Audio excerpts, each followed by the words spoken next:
super excited to have members of the UNDP team, the SMLE team, which we'll talk more about as we begin. We're launching the MEL 360 guidance for systems change. And we have the team, including myself and Federica, who worked on developing the guidance and are going to dive into that today.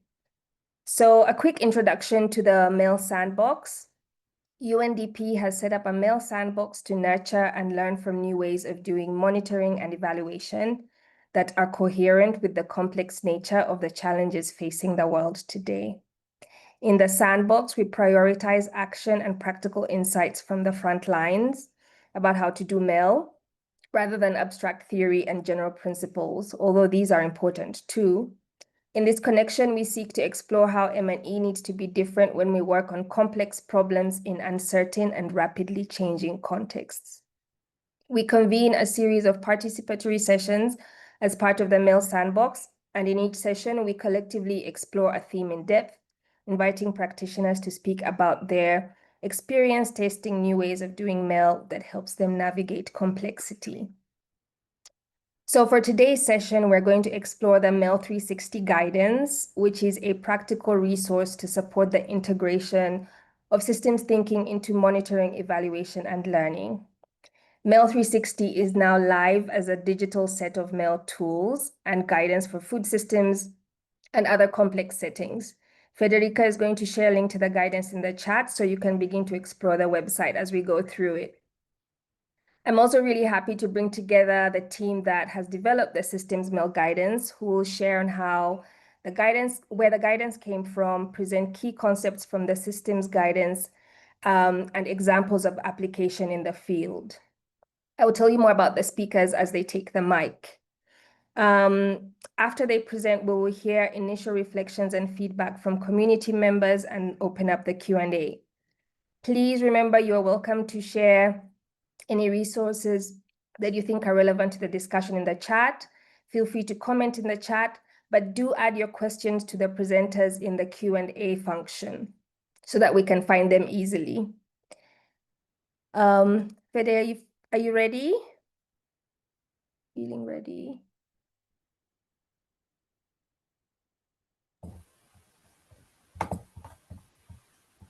Yes. All right. Sorry. So no worries. I would like to invite Charles O'Malley, who is the UNDP Senior Systems Change Advisor and one of the team that dreamt up the Systems MEL project. He did this alongside UNDP's Soren Vesterholdrup and Hannah Reed from the Gates Foundation.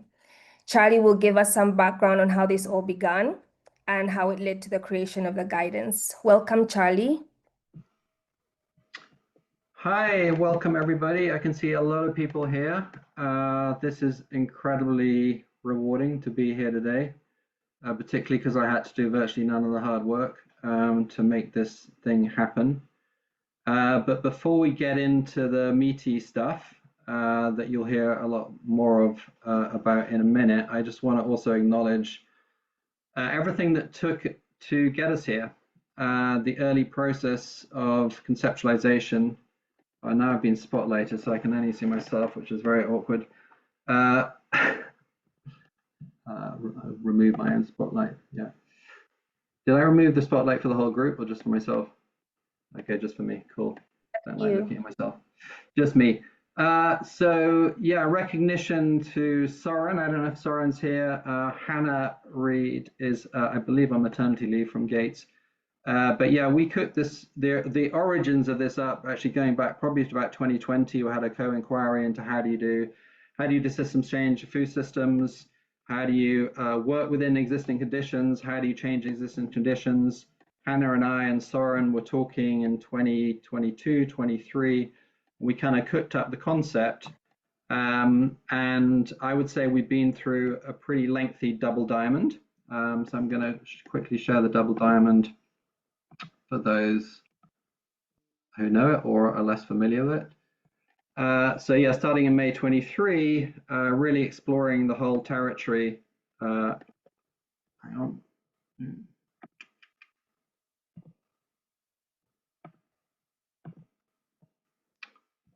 So starting in 2023, we started exploring the territory of systems MEL.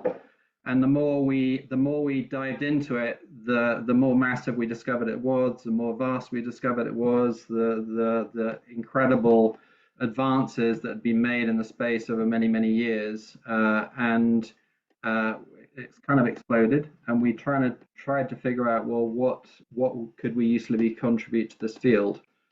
Sitting within UNDP, often within donor-funded projects, bilateral donors, multilateral donors, large global philanthropy foundations, etc., we realize that one of the major challenges is really for people that operate often in what we might call business as usual projects and programs, who are very interested in exploring some of the thinking around systems thinking, complexity, systems leadership, systems MEL, etc. But sometimes it feels like there's a bridge between the two, or maybe a chasm between the two. And it can be a bit overwhelming and a bit confusing for people. So in the sort of midpoint here, we got to the point of thinking, actually, the most useful thing we can do is help people who are maybe a little bit later trying to navigate the space. So they're not advanced experts. We're not necessarily trying to advance the field. We're trying to help people navigate an existing field. And the great problem of that was, well, it's inherently complex by definition, but how do you come up with simplicity, the other side of complexity? So that was the second part of the diamond, was exploring that over the past, over another year to explore that. Again, figuring out, okay, how do we take this phenomenally complex field and summarize it in terms of, like, here's the three things, and if you're interested in that one thing, here's the two things, and here's the next three things. So that was an incredibly challenging task, but we had an incredible team within UNDP, but we also had an incredible set of partners. Shifting the screens. So yeah, I want to acknowledge obviously Hannah and Xoan, who helped cook this up originally along with me. But then incredible CPI were very, very helpful. We ran a whole bunch of focus groups. After running those focus groups, we thought we really need to draw more broadly on expertise.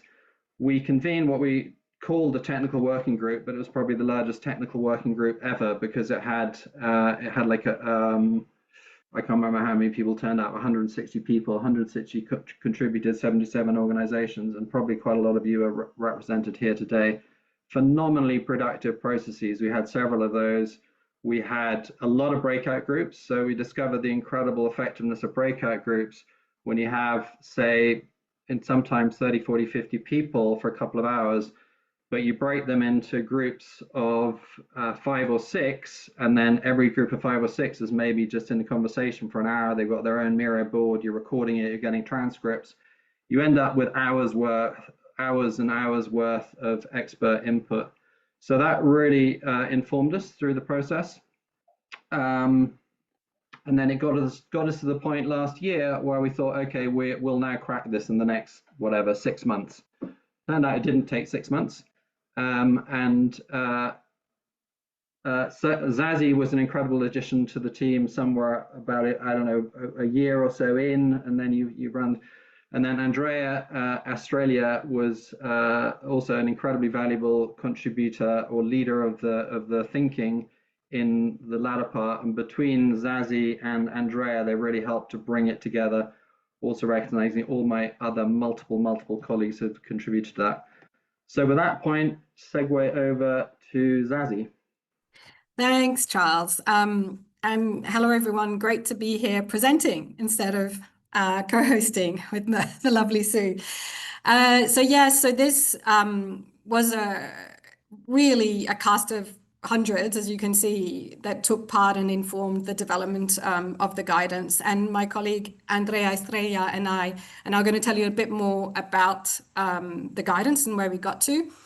And just before we do that, I just want to let you know that Andrea is a development practitioner and evaluator who brings a systems and complexity awareness lens, lens, to MEL across food systems, climate resilience, and other dynamic sectors at global scale. So both Andrea and I are practitioners, so we are part of some of these projects that are looking more broadly across, okay, what does the practice look like? But we are ourselves practitioners and working on lots of different things. So we've lost our presentation now. Can we have it back? Or should we go without the presentation? No, it's coming. Ah, lovely. Okay, great. So just before we describe what's actually in the website and in the MEL 360 guide, a couple of kind of framing points that we think are important to make is that, of course, we have to recognize, and as Charles was describing, it's a very rich and diverse field. There are lots and lots of resources out there that people are producing all the time, new theories, new approaches, new tools. There's a real diversity, and it's overwhelming, even for really experienced people, to navigate that space.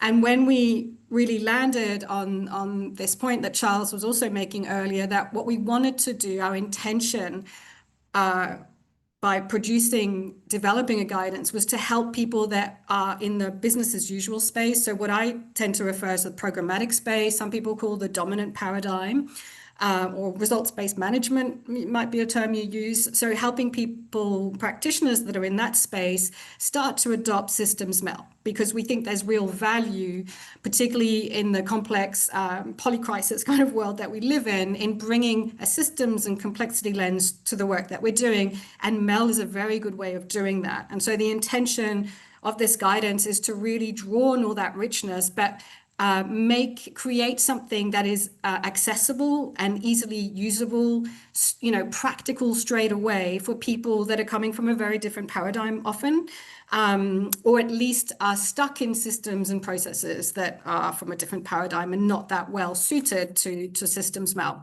So we didn't try to reinvent. What we tried to do is to create a coherent resource for the field and for practitioners. And when we say practitioners, we're talking about people that are working in the field. We're talking about practitioners that are working in funding organizations, donor organizations. We're talking about implementers in the field. We're talking about the UN, all sorts of different organizations. And so we're hoping that this guidance can really act as a bridge in helping people to start to adopt, become more familiar with systems MEL, but also start to practice it in a way that is possible, that is low risk initially, and that you can build on. And so we've created something that we hope does that and is deliberately modular, is deliberately pragmatic, and deliberately not prescriptive. So that's the intention. If we can go to the next slide, that would be great. Okay, so what the guide covers and presents and shares are some key foundational points. And I suppose this is about, because we're still continually having to justify, right? Why should we take a systems and complexity approach to the work that we're doing? And so part of the guidance posits and explains very clearly why we think it's important to take a systems and complexity lens to the MEL. Also what to expect on that journey. So it's not an easy journey to go on, particularly because of these two world clashes, if you like, the dominant paradigm and then this different paradigm. And obviously there's a lot of supports in the guidance in terms of how to use the resource that we have here. And just also to highlight that the guidance offers more general supports and information and resources. And then it also has a deep dive on food systems and shows really clearly how you can use the guidance, the resources and the tools in the food system space. And that was very deliberate from the beginning. But the idea, of course, is that, we could build onto this guidance other areas, like corruption, for example, or different ways, different focus areas that are of interest to the field. We also have built the guide around two kind of key pieces, which my colleague Andrea would go into more detail in. The first one is an orientation lens, and this is the idea, particularly pre-implementation. So when you're designing your next initiative, what we're providing here are some tools and tips and ways in which you can start to incorporate a systems MEL lens and approach into the design. So you're already bedding in some of these approaches into the design of the next program, project, collaboration, whatever it is that you're doing, the next initiative. And so that includes the strategic intent, the system boundaries, spheres of control, influence and interest, and domains of change. And then the next piece that we have is really focused on implementation. So what we want to be very clear about is that we've set up this guidance so that you can pick it up at any time. It's not necessarily something that you have to wait for the next design to start implementing. If you are at that stage, that's fantastic. It's available to you. If you're already implementing, it doesn't matter where you are along that journey. We've provided here a way for you to start to use and to build your systems MEL practice. And so we'll present what we're calling the spiral, which is really what we like to call systems MEL in action, if you like. And we'll go through this in more detail shortly, but I'll hand over to my colleague Andrea now, and we can go to the next slide. Well, hello, everyone. Nice to see you. Wonderful crowd today. And I'm excited to talk a little bit more in depth about the core concepts and approaches that the guidance covers. Of course, taking into account that this could be a much larger exploration. But I guess one key thing that I want to highlight from what my colleague Zazie has been introducing is that, as you can probably imagine, since we include this orientation lens from the design and early planning phase, we don't believe that in systems MEL, the MEL team has to just jump in during implementation and to, just reporting, collecting indicators, and working mostly in a silo. As Zazie very well described, that's the dominant paradigm, and we're trying to shift away from that and look at a more integrated approach where MEL informs design, where MEL informs decision-making from the very beginning. So moving into the orientation lens, this is where the toolkit really begins. So it happens again during design, early planning, but you can also, because it's an iterative practice, you can pick it up as you move along your implementation journey. So what it helps do is it helps teams step back and ask two key questions. The first one, why are we doing this work? And then where and how are we actually trying to influence the system? So we begin with a strategic intent, as we call it. There was a lot of discussion around this term. Some people call it the North Star. Some people call it a shared vision. But we decided on strategic intent. And this is your long-term transformation goal. This is the big picture direction that everyone, ideally in your team and encompassing your initiative, should be working towards. But as we know, in reality, with donor-funded projects, teams often come with predefined goals, objectives, etc. But systems MEL still invites us to pause and ask, are we actually aligned in what the goal actually means? And does it reflect what success would look like for the system and not necessarily for our project specifically? Then we look at the system boundaries, which is really about focus and being intentional about what we can cover. So we look at what's in scope, what's not, and importantly, why. What is staying out of our scope? And so this helps complexity become manageable by clarifying the geography, the actors, institutions, or dynamics that we will be choosing to work within. And finally, we have the spheres of control, influence, and interest, which I'm sure many of you are familiar with this terminology. So as we all know, there are some things that we can control, some we can't, some we just influence through other stakeholders, other initiatives, and others we just need to observe. And being honest about that helps avoid overpromising and keeping accountability realistic. So together, these three lenses help teams get oriented and design with a systems mindset from the start. If we could go to the next slide. Wonderful. Then we go to the domains of change. Some of you, I'm sure many of you, might be familiar with this inverted triangle shape. It actually comes from the Water of Systems Change from Peter Sengeb's seminal work.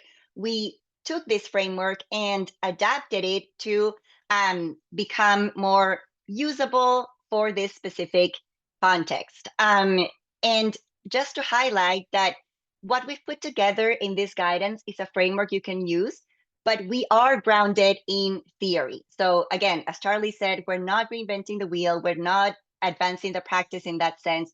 We're taking the theory that's available and we are doing our best to make it practical and approachable for users who are starting their journey in systems MEL, but also who are more advanced along their practice and learning. And we'll talk about that in a bit, in just a bit. But in terms of the domains of change, these are domains that help you design and track, and they also support indicators and observation around these key areas. So starting from the top, we have behaviors, which is what people actually do. Then we have resource flows, which are inputs, services, for instance, or information. We have institutions, policies, norms, enforcement. We have relationships, which can be the trust, the networks, the collaborations that are happening. Power dynamics. Everyone talks about power dynamics nowadays, right? Who is influenced what? Who is influencing the decisions that are made in your system? And then mindsets, the beliefs and assumptions that shape action and that underpin what's happening in your system. So looking at these domains really helps us move beyond outputs to really see what's shifting underneath the system. What are the underlying structures that enable or block systems change? And now, because systems are messy, the domains of change we see as a way to help us zoom in and zoom out. So zooming out to be able to spot patterns and see the interconnections between how, for instance, power dynamics, mindsets, relationships interact across the system, and ideally help you move in coordinated action towards your strategic intent. And zooming in, it lets you focus on a specific domain and see what's changing, what's stuck, and where things might be reinforcing or blocking each other. So just to give a quick example, let's say you're working on an agroforestry project. You are training farmers. Wonderful. A lot of people work with trainings. So that is trying to change system behavior, right? But it won't really stick if you don't work on relationships. If you don't work on institutions that are in place, for instance, land tenure rights, if you don't work on resource flows, so for instance, if there's no seedlings, no extension services, no markets, or if you don't also have this underlying work of shifting mindsets. Are farmers and buyers actually seeing agroforestry as a viable option? Are buyers willing to pay a premium for these improved practices? So that's what this lens helps us surface. And we say that unless multiple domains move together, transformation really tends to stall. And I will pass it back to my colleague Zazie to explain the spiral. Thank you. So this next part, what we're calling the spiral, is how we actually understand systems MEL works when you're practicing it, when you're in the implementation phase. And so it very much draws on the 4 elements that Andrea just shared. So with the system boundaries, the strategic intent, the spheres of control, spheres of influence, however you like to call them, and the domains of change. And those 4 things that were presented, what they really help to do, particularly in the design phase, is to link your work to the system, to really contextualize it and fit your work within the system and understand the extent to which it can influence, what it's dependent on, etc., in relation to, contributing to a better system. The spiral here draws on those elements as well. And what the shape is trying to convey is that the work is very iterative and that you go back and revisit things like your strategic intent, things like your system boundaries, etc., continually throughout the work. And we see that there are we've identified 5 areas that help us to understand what is the work of systems MEL, what are you doing as you're delivering your initiative or what have you. So not the first things, because that's not necessarily a specific order here, but one of the things that we say happens a lot is to review your direction. So the strategic intent that you might have set up early on, or maybe you haven't set up, you might be setting up for the first time, even though your initiative has already started, you might want to review because something might have happened in the system, you might have some new information, you might have a finer understanding of what's happening. So you're constantly holding and re-prosecuting, reviewing the direction that your initiative is contributing to in terms of the systems transformation that you might be wanting to be part of. The other thing is revisiting the system boundaries. So those are very important. There's a tool in the system guide that helps you to identify what are the system, the outer, the broader system that we're interested in, and what are the parts of the system that we're operating in, right?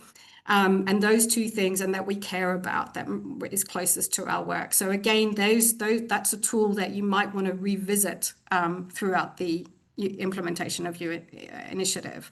The other part is what we call surface patterns. I mean, this is a term that's often commonly used, and this really goes back to, okay, we're collecting a lot of information, we might be doing some monitoring, there might be some regular learning and observations that you're doing, and this is really about bringing those together and taking a step back and seeing if there are any patterns, if there are new things that are coming out, if there are assumptions that are maybe being challenged, if there are some other assumptions that the patterns might be supporting, etc. So bringing that intelligence together, or developing that intelligence about the system, and taking a systems view of that, using these tools to actually have a look to see what's happening. How is the system reacting to us and to our innovation? From there, once you have an understanding of that, we're moving into what we're calling shifting course, which is basically, okay, what does it mean? What are the implications of these observations that we've made? We found out, X thing is changed, or there's a different type of relationship that's occurring in the system. How might that affect us? How might we leverage it, etc.? And the last bit is cultivating coherence. And so this goes into systems theory, and it's very much about working with others, and that could be through sharing lessons, through doing collective sense making together, etc., to build a shared understanding of the system, of the work, of each other's work, to better align, or maybe not align is not the right word actually, but to have more coherent efforts that are all working towards contributing to systems change. So we see that System MEL enables going through this spiral, and that when you're doing the work, you're doing this iteratively. You don't have to necessarily start at review direction. You might find that you're at a point where you might want to start with surface patterns and actually have a look at the information that you have, whether it's through monitoring, learning, or what have you, evaluations, observations. You might want to start there on this spiral. So you don't have to start at review direction. You don't necessarily have to do all of these either. But this does get into the core of how we can leverage the MEL discipline to support doing work that's more systemic and complexity informed, and that can contribute to systems change. And I'll hand back over to Andrea. Thank you, Zazie. Next slide, please. Wonderful. Here, I want to show you, we call it these practical how-to sheets. And these are a full suite of step-by-step how-to, we call them tools, which accompany each of the core concepts that we've described, so that practitioners can quickly get oriented and pick it up and are able to implement it in their ongoing initiatives. So again, here is a list. For instance, we explain how to formulate a strategic intent, how to do power mapping, how to do ripple effects mapping, how would you capture signals of change. And as you all know, most of this, if not all, come from the literature. What we've done is we've taken these existing frameworks and foundations and made them applicable, and made them, trying to transition from theory to actual practice and application, which is the big gap that we saw as we were speaking to many stakeholders working in the field.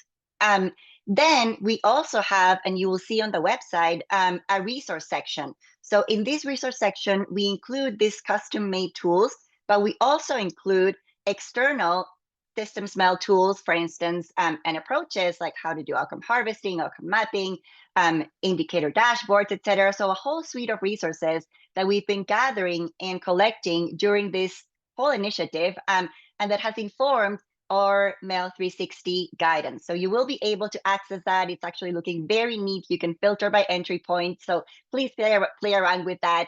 And if you see any resource that you haven't found in our tool selector or references, please do send that along, and we will be happy to look at it and include it as relevant.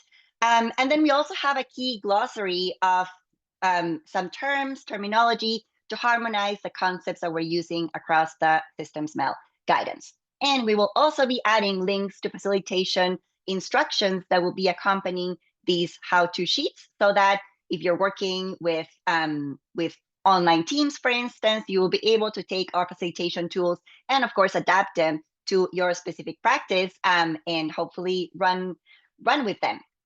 And just something that I do want to highlight, and both Zazie and Charlie have mentioned, is that MEL 360 is really flexible by design.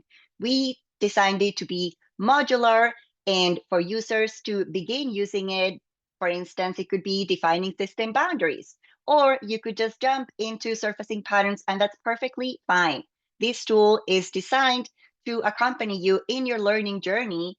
For instance, if you're beginning to learn and apply systems MEL, you will find introductory content. If you're more advanced, you will find additional layers. You will find deeper practices, deeper thinking as well, and also in your implementation journey. So either if you're starting a project, a program, a portfolio, or if you are well under implementation, we hope that our guidance includes some tools and approaches that you can take. And yes, so if we can go to the next slide. We are here. So here's a QR code with the guidance, and this is the link to the guidance, which my colleague Sue has been introducing on the website, on the chat. So have a look. You know, this has taken a couple of years to complete. We'll talk about it a bit more. It's still, you know, we always think about how the field is evolving and all the new and wonderful things we would like to add, and we do welcome feedback. So you can, if you see something that's missing, please do send it to that email that you see right here, and we'll be happy to take a look. So passing it on back to Sue. Thanks, Andrea. Thanks, Andrea, Zazie, Charlie. Thank you, everyone, for your comments, questions. Thank you for the lots of shout outs on the quality of the guidance. Just want to note, hi, Soren. Hi, Emily from the Gates Foundation. Thank you for joining us. Please feel free to explore the guidance as we go. Andrea, Zazie, lots of discussion in the chat about how we've chosen to label the different domains of change if you want to engage with that. But feel free to put questions in the Q&A tab, please, so we can find them quickly, because the chat is quite busy. So at this point, would like to hear from how people are applying this, how UNDP is applying some of the components and elements of the systems MEL guidance out in the world. So I'd like to introduce Simone Uriartt. She's a designer from the System Transformation and Innovation team at UNDP's Digital AI and Innovation Hub. She is going to share a case study of the Paraguay country office on adapting systems and complexity-informed MEL approaches to support their portfolio approach. Welcome, Simone. Thank you very much, Sue, and hello to everyone. Hello, Sohan, good to see you here. So I'm basically, as Sue said, to tell you a bit on how everything that just Zazie and Andrea showed to us, all these aspects, we've been used as a core part of system portfolios. I'll share the specific case of Paraguay, but it's just only one of more than 100 countries and cities that we are introducing a very different way of programming. We call it system portfolios. And these portfolios are designed to tackle complex problems, aiming for system transformation, greater coherence in policy making, and cross-sectorial action. So what you'll find in the MEL 360 guidance is how to build system-informed theories of change, indicators, as well how to do learning-led practices that can feed these system portfolios. At the same time, we use a lot of this experience with portfolios to shape some parts of this guidance. Okay, so let's go back to the case of Paraguay, which is a country with high levels of informality and a significant gap between development in urban and rural areas. On the screen, what you are seeing on the left, it is the intent, the strategic intent that was just introduced, that unifies and unites a coalition of actors in Paraguay around a common long-term direction of change. In their case, they are pursuing three effects: decent employment, opportunities to thrive, and territorial development. What you see in the right is that this shared intent help the portfolio owners, in this case, UNDP, the Ministry of Industry and Commerce, and Ministry of Social Development, to build a broader coalition of actors, including other ministries, universities, and foundations, to collaborate more effectively. So you turn, and all the portfolios have this purpose of being cross-sectorial to accommodate the system view. So imagine that all these existing projects and initiatives from all of these actors have been brought together, forming a diverse and coherent portfolio of interventions. In the second slide, please, I'm going to go deeper on how this collaboration between actors is enabling, through recurrent monthly learning sessions, a different type of intelligence to be generated. So imagine that all of these members from the different organizations that I just shared, they meet to share their experiences, implementing their projects and initiatives, but also insights gathered from listening from the Paraguayan people, signals of change and trends impacting their work. On the left, you can see two of these strategic learning questions that guide these meetings. For instance, what are the main factors influencing the growth and formalizations of businesses and entrepreneurs? This is a typical question that cannot be answered by one ministry or organization alone. It requires these multiple perspectives.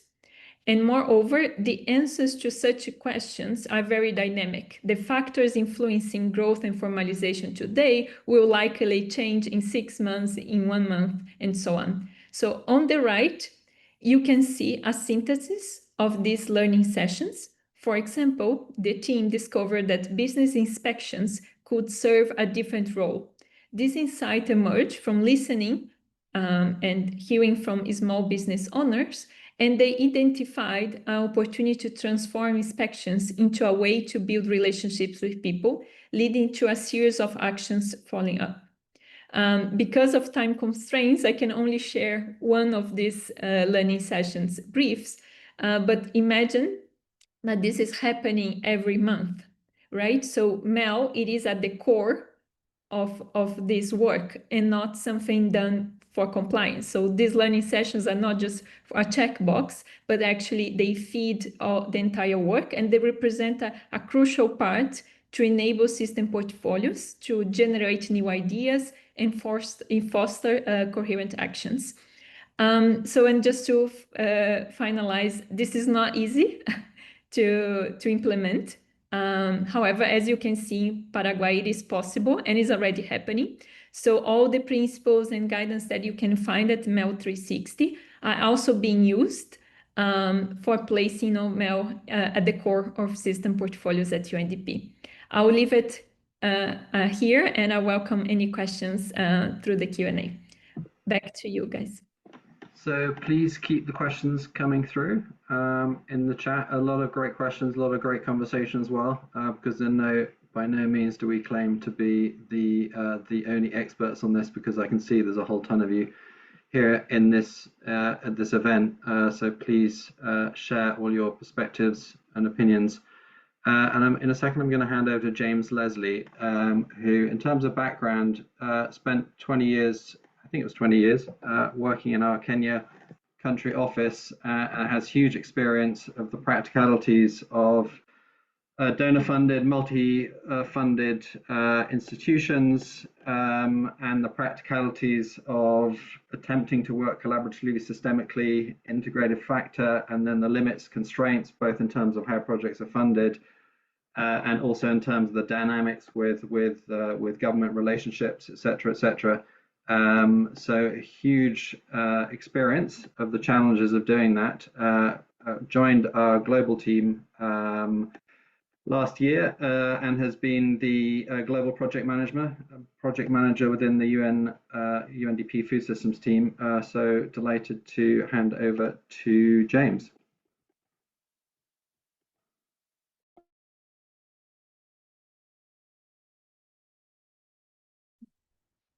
Thank you, Charlie, and apologies, I'm having some trouble right now with my video, but I hope you can see me now. Yes, okay. Good, so thank you. And just a clarification, I was in Peru for many years. You mentioned Kenya. It would have been beautiful to be in Kenya, but I was in Latin Many America. Apologies. I thought No Peru, worries. Kenya came out of my lips. My brain's not fully working at the moment, but yes, absolutely, it was Peru. Great. So thank you, Charlie, and again, a big congratulations to the team that put in a lot of work for this guidance, and also to all of the stakeholders and partners here on the call who have contributed throughout this journey. So as Simone has just shared, also the MEL 360 guidance is already helping our country teams work in a more reflective and learning-oriented way. And I'd like to build on that by sharing how we're applying it within UNDP's food systems work and what it's allowing us to do differently. So at UNDP, our food systems portfolio has been grounded in systems thinking since its inception. When we started this work, we were already engaging with the complexity of multi-stakeholder settings, paying attention to power dynamics, relationships, and behaviors, the forces that ultimately enable or block systems change. And we've been tracking those dynamics informally for years. But what the MEL 360 guidance brings is a way to make these dynamics visible and to treat them as part of our evidence base. It helps us name and monitor the less tangible, but also deeply important elements of transformation. So one of the most useful aspects has been actually using the domains of change or levers of change alongside the spheres of control, influence, and interest to frame our portfolio.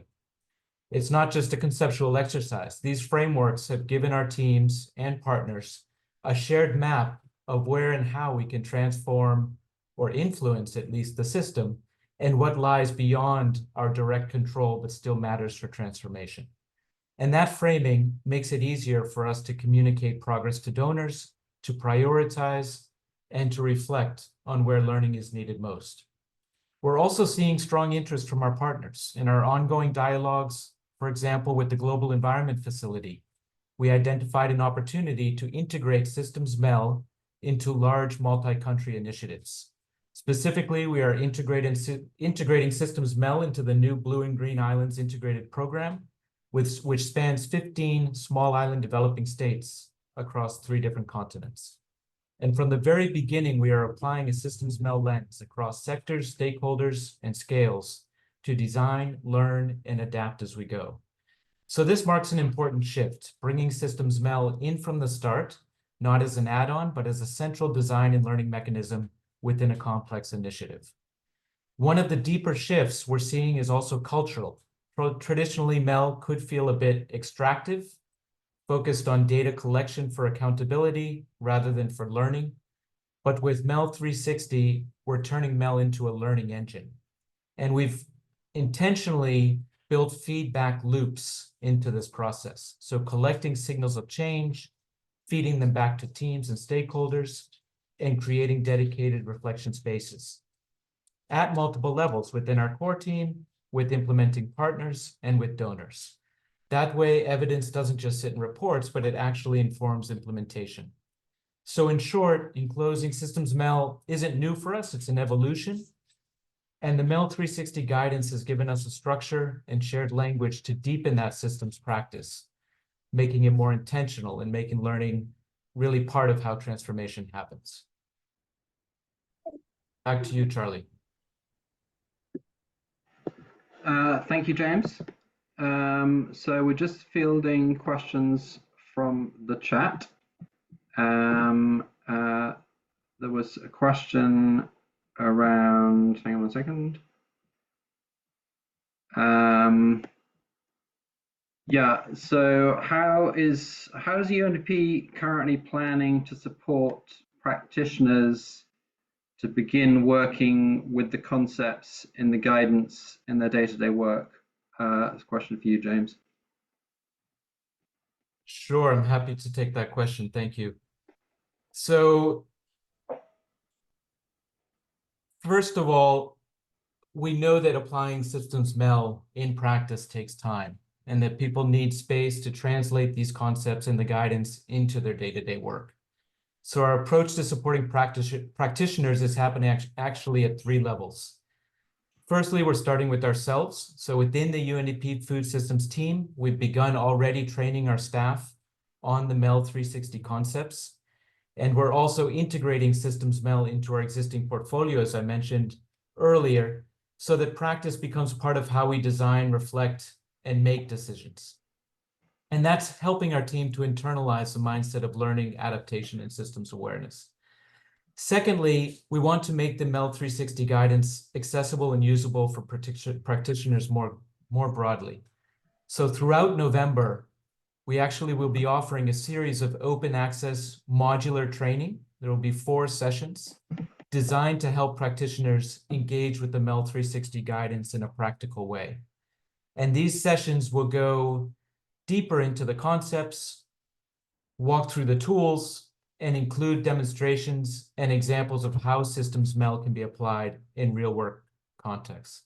And finally, Charlie and colleagues, we're creating spaces for shared reflection and collaboration. We'll be hosting 2 dialogue sessions, one with civil society and MEL experts, and another with funders, to explore how systems MEL can open up new pathways for adaptation, collaboration, and potentially co-financing and scale. So these dialogues are a step towards building a broader coalition around systems MEL, bringing together partners who are collectively advancing this way of working and learning across systems. So we'll use the insights and relationships that emerge to inform a potential phase 2 of this work, which will allow us to refine the guidance and identify opportunities for collaboration, adaptation, and scale as the practice continues to evolve.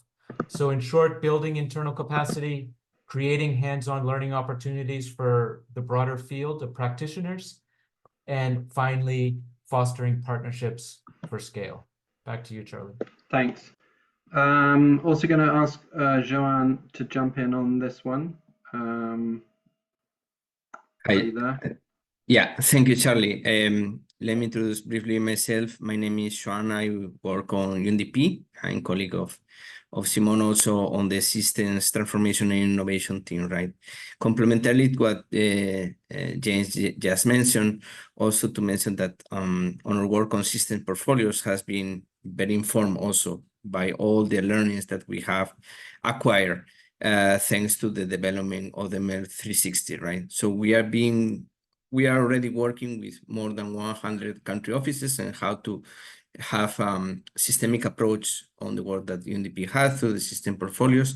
So all these different elements are already included. We also have specific programs and tools such as our bootcamp Transforma that will provide a very quick intake of this system approach concept, and also includes a learning and dynamic community. But what I wanted also to stress is that our intention is to preserve and to continue with this community, the MEL Sandbox, as it has been a very important instrument to precisely to get to many practitioners as you.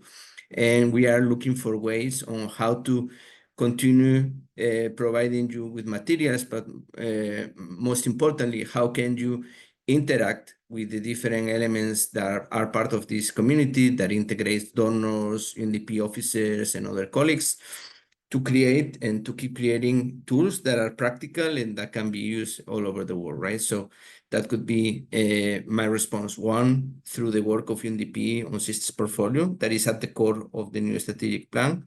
And two, through the maintenance of this community that we are trying to get keeping alive, and that we hope that we can count on you and on your collaboration to do so. Thank you.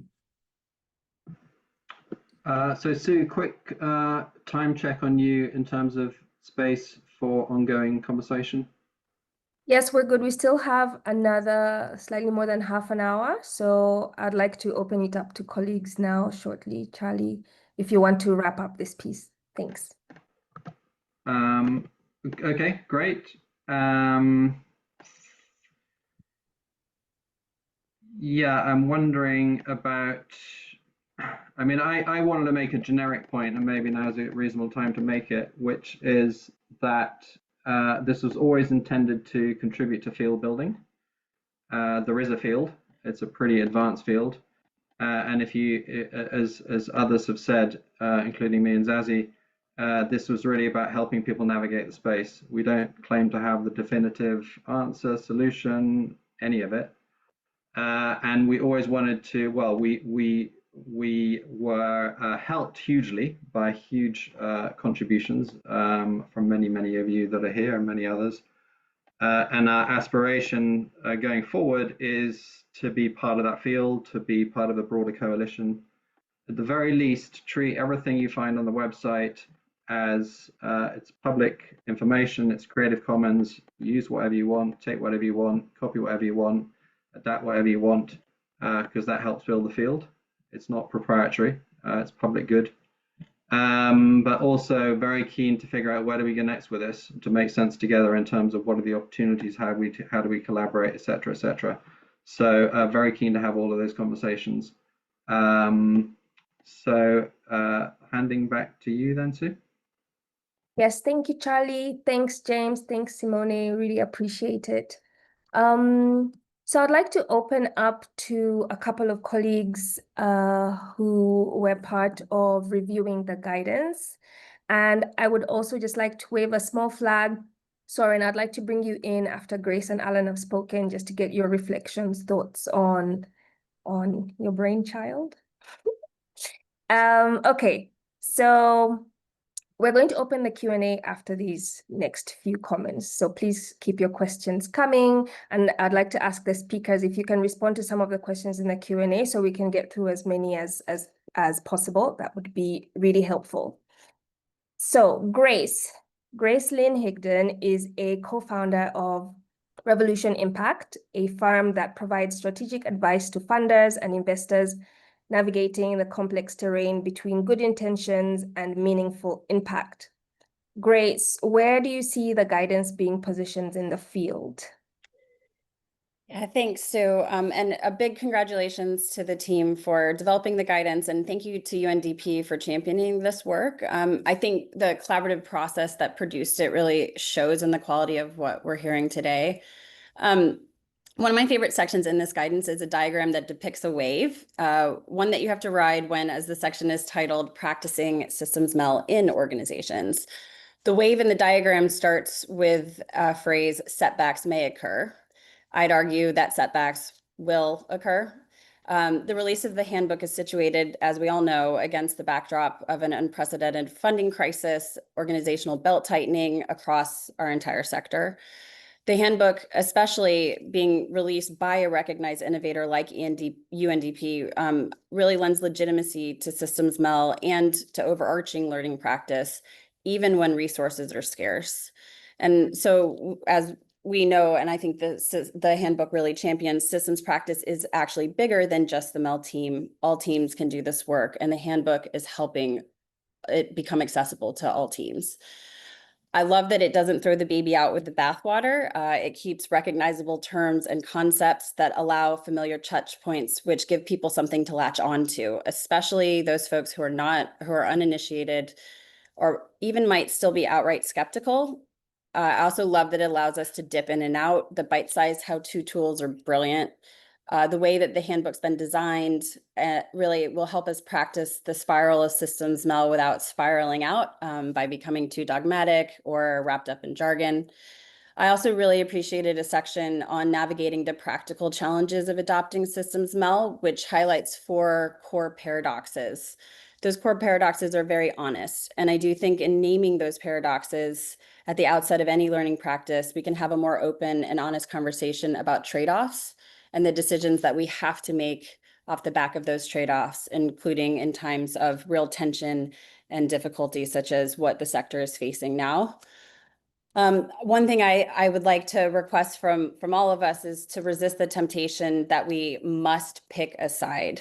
So as the handbook recommends, we need to learn to hold the paradoxes, and we also need to learn to get comfortable holding both paradigms. I think sometimes, and myself included, we seek psychological safety by trying to avoid what the handbook also accurately describes comes up when faced with these paradoxes, which is confusion, frustration, resistance, and conflict. For example, it can be too easy to just sit on one side and say, predefined outcomes are bad, and we should only devote our energies towards cultivating emergence. I think we all know that our realities are proving far messier, with answers that almost always start with, well, it depends. There's a time and a place for everything. And I think what this handbook really does is help us rigorously structure reflections for the, well, it depends conversation. And when we acknowledge all this, I believe we're able to bring more people to the table to consider the legitimacy of systems practice and learning, and hopefully have more people committing to this practice for the long haul. Thanks. Thank you, Grace. And I really appreciate your note on we're just trying to bring more people into the field, more people testing and practicing. Thank you for those thoughts. We also shared the MEL 360 guidance with our colleague, Alan Hudson, who works as a freelance complexity learning partner. He's helping to nurture living, learning, and sometimes loving systems and communities. Alan, how do you see the guidance helping practitioners adopt more systems-informed ways of doing MEL? Great, thank you, Sue. Nice to see everybody. So I'm very excited about the ambition of MEL 360 and encouraged by the careful thought that the UNDP team has been given to the question of how the tools and guidance can be tailored across different contexts so that it fits well and works well given the features of those contexts. However, I think two issues warrant some special attention. Firstly, prioritising local learning systems, and secondly, taking account of the political economy of systems change. So on the first issue, so what matters most, I think, is the capacity of local learning systems and the organisations, communities and people who live those systems daily. And what matters is their capacity to make sense of complexity and take effective action. And that is what will drive real change that is tailored to their contexts and helps to meet their needs. It's important to bear that in mind as MEL 360 is being put into practice to support the emergence of better learning systems, or engines, as James put it. But that is not enough. If MEL practices are to make a real difference, they need to illuminate the political economy dynamics of the systems they are part of and enhance the capacity of local actors to engage with those dynamics. These factors, power, resources, incentives, relationships, and capacities, they shape what learning happens, they shape how learning happens, and they shape whether learning informs effective action.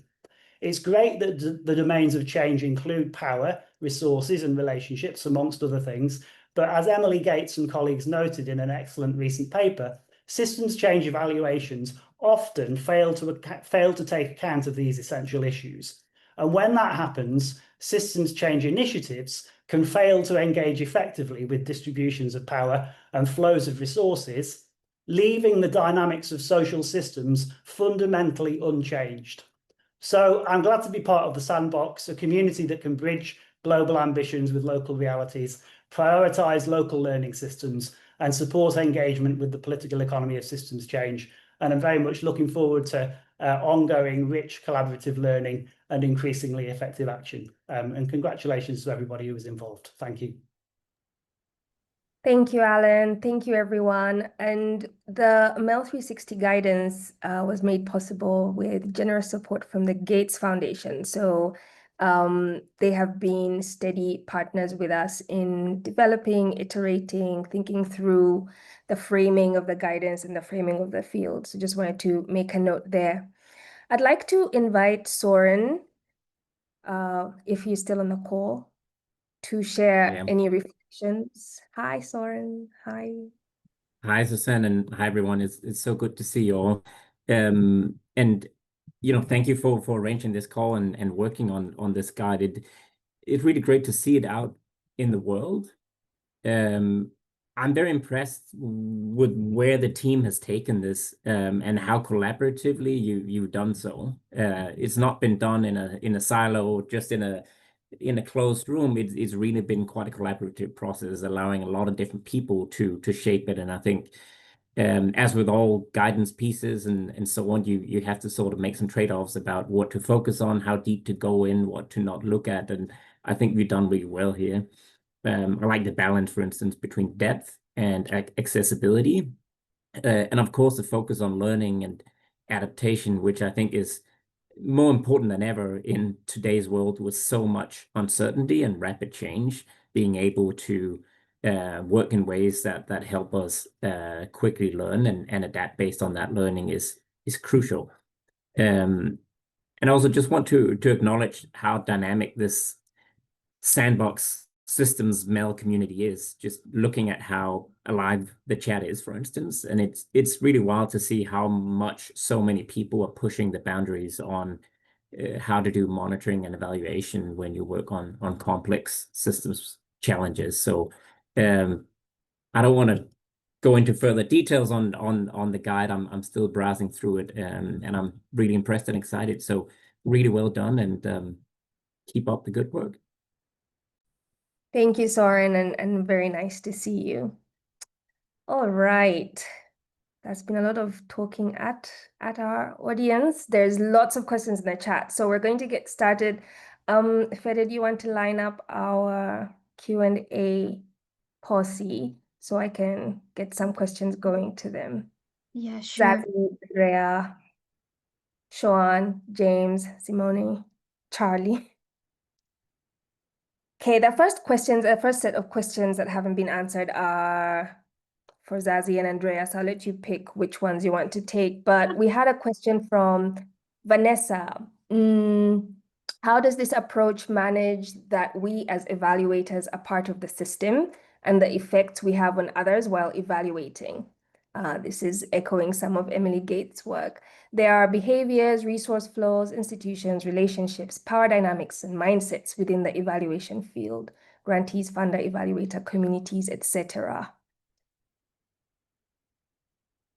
Yeah, I think, Andrea, we should answer that together, actually. But we absolutely recognize that evaluators, anyone involved in doing the MEL and indeed in the initiative are part of the system. If you're there, you're part of the system. So yes, that's something that we acknowledge. The other thing I think that's really interesting in your question, and I always find that in this space, when you're answering a question, you're having to ask questions to clarify what people mean by it.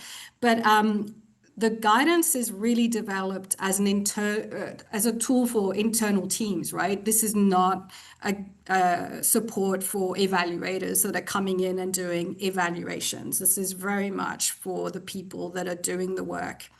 And so throughout the guidance, in different ways, we've included techniques and approaches so that we can be reflective.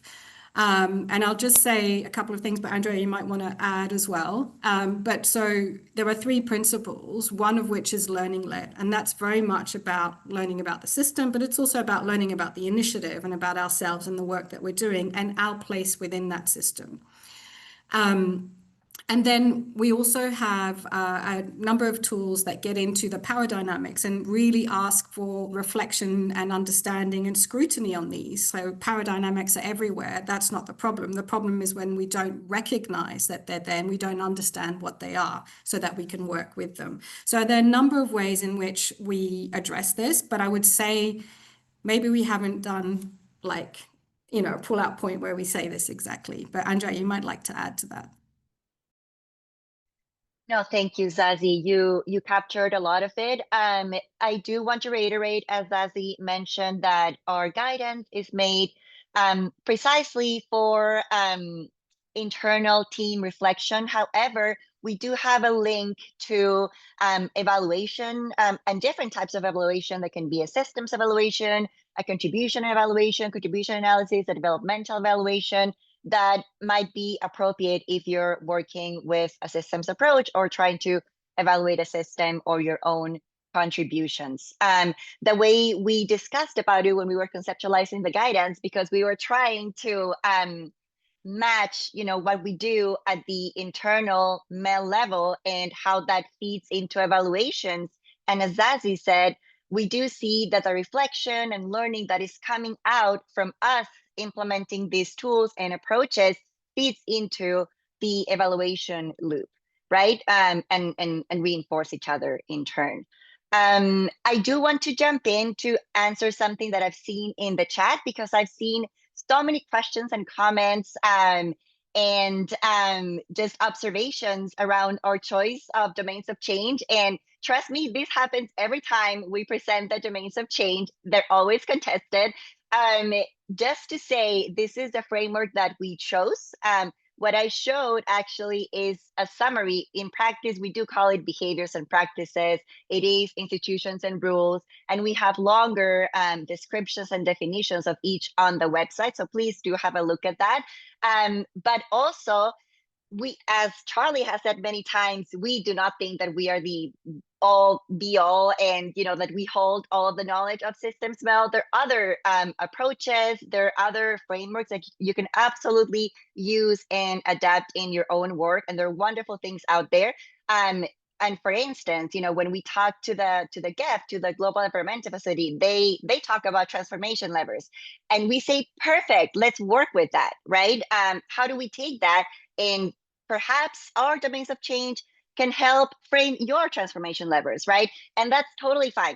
So just to clarify that, no, there's no need to adopt our framework if you have another one, if you think there's one that's better fitting, but take it, use it if you want to. And maybe the lens that we use to analyze the domains of change might be helpful when you work with your own levers of change. So just wanted to say that. Thanks, Andrea. Thank you. I'm going to jump around a bit so we can get a different sampling of questions. So James and Xoan, I'm coming to you, probably, and Simone. So one question is from Anna, who is interested in the practical implications of the MEL guidance. Where does this methodology sit in the UNDP evaluation procurement? Can you give examples of how the resources can be allocated? And what possible volume from a project case? How do we align compliance with other UNDP and donor guidances?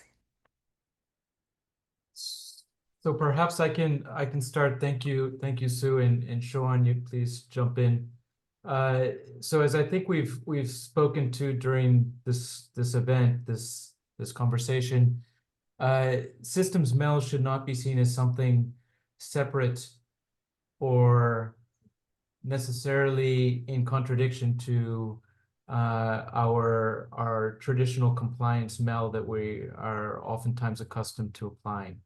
So there's an opportunity here to complement the donor requirements. There's an opportunity to build on what is the traditional MEL practices and add in some systems elements throughout the process. And the way that we're approaching it, and I'm approaching it in my portfolio, is by doing that, by looking at how we can add a layer of systems MEL into the existing traditional MEL frameworks. And when we come to midterm evaluations, to final evaluations, that is also adjusting. There will be adjustments required in terms of reference for external evaluators. And throughout the process, build in that learning component and a stronger adaptive management component into what we do as part of the M&E. But Xoan, perhaps you could also mention engagement with our evaluation office, if you'd like, and to complement. Thank you. Yeah, of course, and this is also very coherent within your strategic plan, as I referenced before. As you all know, the development system and the UN system is on crisis, and in partly that crisis is a crisis of relevance, right? So we have to move from a MEL system that is based on accountability, and if we spend adequately the money and the resources that donors gave us, to a type of MEL that allow us to create knowledge and learning that is actionable to improve the capabilities of our local partners and donor partners to deliver development on the field, right? So on that sense, I already refer systems portfolio, but we have independent evaluation office, IAO, that is part of UNDP and has developed already guidelines around system portfolios. They are on draft, but they are about to be published. So this is going to be also a new dimension of types of evaluations that can be seen, right? Because systems portfolio already incorporates all these elements that we just mentioned. But I would say that in general, more and more country offices and other UN agencies are going to shift to this field because this is the requirement also of donors, and this is also a requirement of governments. We need MEL systems that allow us to learn and to discover and to explore together what are the best options and best initiatives that we can build together to create development on the field, right? Over. Thank you both. There's a question from Kai. There's actually two questions on AI. Maybe Charlie will start and whoever else wants to join in. So the question from Kai is, have you considered plugging in an AI-supported interface with evaluation databases so your initiative design tools can be directly linked to existing bodies of evidence, enabling those developing, designing, planning, and implementing initiatives to engage with developed or existing evidence, which can help them to test, validate their designs, theories, plans, and learn from past accumulated experience. And the other AI-related question is from Assad. Any AI SD simulator in the pipeline? I'd love to hear what's happening in that space. I mean, we had a conversation about that a while back when I was much more involved in some of the design work about a year ago, and thinking about this pretty proactively. I can pass to Zazie and Andrea. I suspect they'd be very focused on getting this version out. Very, very curious, because from the questions, I'm wondering also if the questioners are aware of some of those available capabilities, tools, etc. If you are, please share them in the chat, because it would be great to bring that perspective in from how the perspective of how we evolve this. But Zazie, Andrea, any other response to that? And also I'm curious whether Simone, you might actually have some points to make, because I know you've been looking into this. Indeed, and just to contextualize, it is early experiments for sure. We know that we live in times that information is plenty. We have plenty of dashboards. We have plenty of possibilities with AI. I think what MEL also brings is understanding better what type of questions we can ask, because AI could be a great tool, but if you don't know what to ask, it's just more information thrown or analysis that is not meaningful. So in our team, we are developing and looking into how to utilize, but this is still early stage on that. I'll leave it in this part. Thank you, Simone. Yes, so please do share any resources you have on this in the chat. Thank you. Zazie, Andrea, back to you with a question from Irene. Why do we value coherence? Can this not stifle the emergent nature of progress through multiple pathways? Some people are allergic to the idea of coherence because of the forcing into a singular framing. And we also have a question on how and where in the guidance we focus on eliciting values that underpin choices. Yeah. Irene, really? Did you have to ask the question? No, I mean, just to say, it's a good question, and it's a little bit like the response from Andrea around the domains of change, right? Is that, I mean, ultimately we had to make some choices, and our audience, as we kept saying, is really how do we bring more people in? So coherence seemed to be like a term. It's in the DAC now. It was something that people could relate to. It did convey some of the points we wanted to make. And we know there's a lot of sophisticated debates and maybe not even sophisticated that are pushing back coherence. But I think it was a pragmatic decision. But Andrea, I'm wondering if you'd like to add. Yeah, just to add, I think related to what you posed, Irene, is that the way we've approached cultivating coherence, the tools that we use are collective sense making, right? So we do try to elicit, surface those mindsets, and arrive collectively at those pathways that you are describing. So just to add to that we're not framing it as we need to find coherence to, embark ourselves in this charted path, but how do we build from the different perspectives, and build, and frame it and chart it together in a way. If I may jump in, I think also it's important to say that coherence, it doesn't mean homogeneity or uniformity or even conformity, right? What it means is that we are able to create a shared vision where maybe we are not everyone agree on the causes or on the different things, but we can agree on some points, on different elements of the system and different points of lever. And we can opt for collaborate or not, but at least we are on the same page. What normally happens in development is that we have a bunch of disconnected interventions that they don't talk about each other. What we mean by coherence is to have this shared vision and take advantage of that shared vision to find efficiencies where we can, options for alliances where we can, and new types of interventions that can unstack what we are doing, right? If someone is interested, for instance, on seeing the importance of coherence, but not necessarily collaboration, you can take a look to the work that the Catalonian government is doing on shared agendas. When through this shared intent, as they were being described by Andrea and Zazie, some things can be built, even from different perspectives, and even from different actors that they don't really need to collaborate, or they really, sometimes they have goals that can feel like that they are adversarial, but they are not. Over.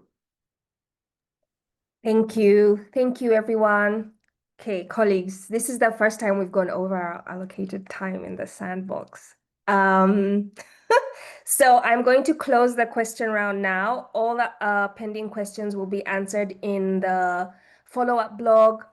We'll share the recording, we'll share the presentation, we'll put links in there. I do have some announcements before everyone leaves, but thank you to the UNDP SMLE team. Thank you to the Gates Foundation. Thank you, Soren. Thank you, Andrea Bena. Thank you, CPI. This has been great. So, announcements before you run away. We have a form in the chat if you would like to express your interest in joining the coalition of partners and or collaborating with our MEL Sandbox community. Federica is going to share that in the chat. We'll also include it in the follow-up blog in case you miss it. I would also like to share that this is our final session of this season of the MEL Sandbox. We have loved working with you all, building this community, and hope to continue to do so. So if you would like to collaborate with us, if you have any ideas, resources, fresh energy, please reach out to Xoan or to the Sandbox email, or just fill out that expression of interest form that's in the chat, and we will get back to you. And I think that's it from me. Until next time, we'll see you on the internet somewhere, probably on LinkedIn. But please use the guidance. Let us know how it's going for you. And thank you for joining us today. And thank you, Sue. Thank you, Thank Sue. you so much, guys. Bye-bye. Yeah. Thank you. Love to Pleasure. see you all. Thank you.